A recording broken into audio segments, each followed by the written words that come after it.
أهلا أهلا. كيفكم حبايبي؟ وصفتنا اليوم مرة طعمة. طبعا أنا ما بقول إنه أنا وصفاتي هي اللي فنانة وهي اللي ما في منها.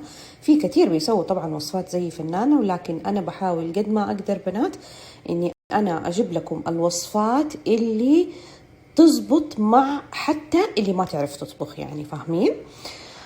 طيب هنبدأ. طبعا زي دايما بالمقادير، حقول لكم على المقادير. هنا عندي بيكنج بودر، عندي نشا، وعندي بيكربونات الصوديوم كمان. هنحتاج الثلاثة الأشياء. وهنا حليب، سكر بني طبعا، والحبيبات الهيرشي، ودقيق، بيض، زبدة، سكر أبيض، والفانيليا. طيب نتكلم عن الفانيلا. الفانيلا هنا أنا عندي سايلة وعندي بودرة. تقدروا انتوا تستخدموا هذه او دي، بس انا ما ادري ليش مرة افضل هذا النوع وهذه الماركة. انا طبعا اجيبها من الدانوب. اذا لقيتوا منها دايما يعني حاولوا تجيبوا كم حبة، لانه هي دايما مخلصة. ما أعرف أنا ليش أحب الفانيلا السايلة، مع إنه كتير يقولوا إنه البودرة هي اللي طعمها أقوى، بالذات في وصفات زي كده فيها بيض وكده. حاولوا قد ما تقدروا إنه عشان ما يطلع معاكم طعم يعني الزنخ حقة البيض. لكن أنا ممكن دي وأحط من دي. ليه؟ لأنه هنا عندنا الكوكيز فيه شوكولاتة وفيه شوكليت وكده، فإنه يعني مو كتير حيبان إذا أنت كترتي الفانيلا أو قللتيها.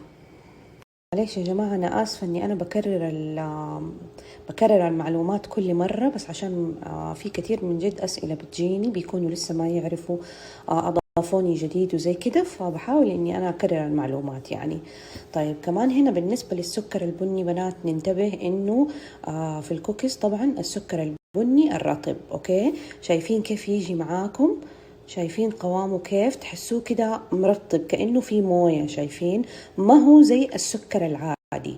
أنواع السكر البني ترى نوعين، نوع اللي هو زي حقنا هذا الأبيض اللي هو العادي، وفي نوع اللي هو هذا الرطب اللي هو مع الكوكيز والحلويات والأشياء دي.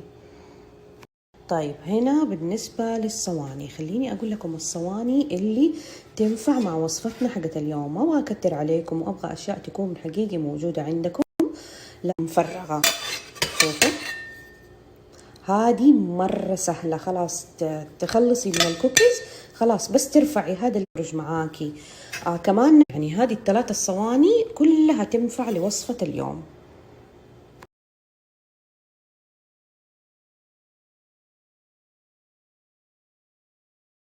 عندي هذه الأفكار للحشوة حقت الكيكة، لأنه أنا طبعا الكيكة حسويها على طبقتين، طبقة وبعدين أحط حشوة وبعدين طبقة من فوق.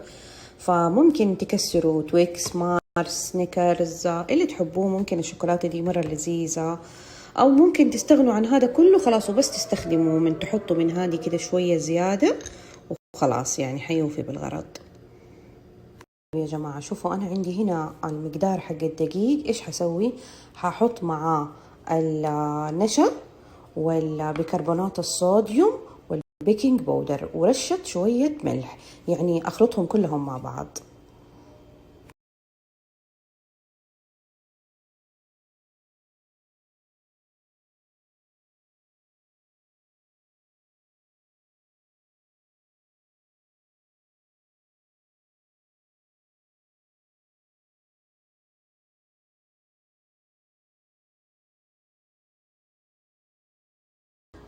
طبعا أنا هنا في العجانة حستخدم هذا المضرب حق الشك. تتأكدوا تمام إنه الزبدة لما سيحتوها ما هي حارة، لازم مرة ما تكون حارة، تكون على حرارة الغرفة يعني.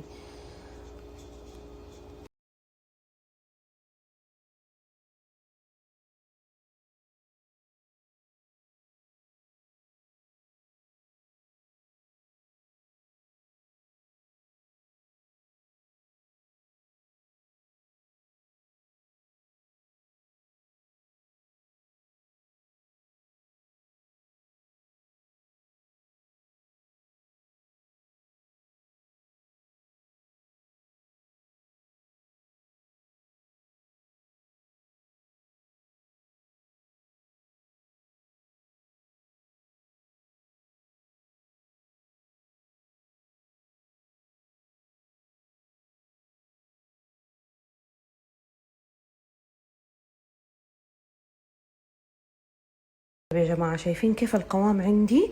أول ما أخلص كمية الدقيق ما حسوي ولا شيء، حوقف المضرب، حوقف العجانة، وحجيب زي كده الملح حطوها. خلاص أنا ححطها وبعدين حسيبها في التلاجة نص ساعة، ضروري هذه الخطوة.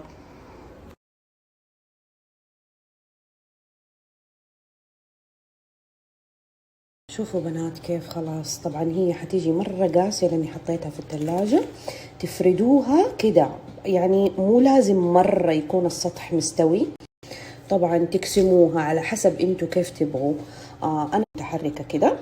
حأقسم وبعدين احط مارس. تقدروا تحطوا اي نوع شوكولاتة زي ما قلت لكم، ممكن بدون، يعني ممكن تسووها بدون طبقتين. خلاص انا ححطها وبعدين احط المارس وبعدين احط الطبقة اللي فوقها.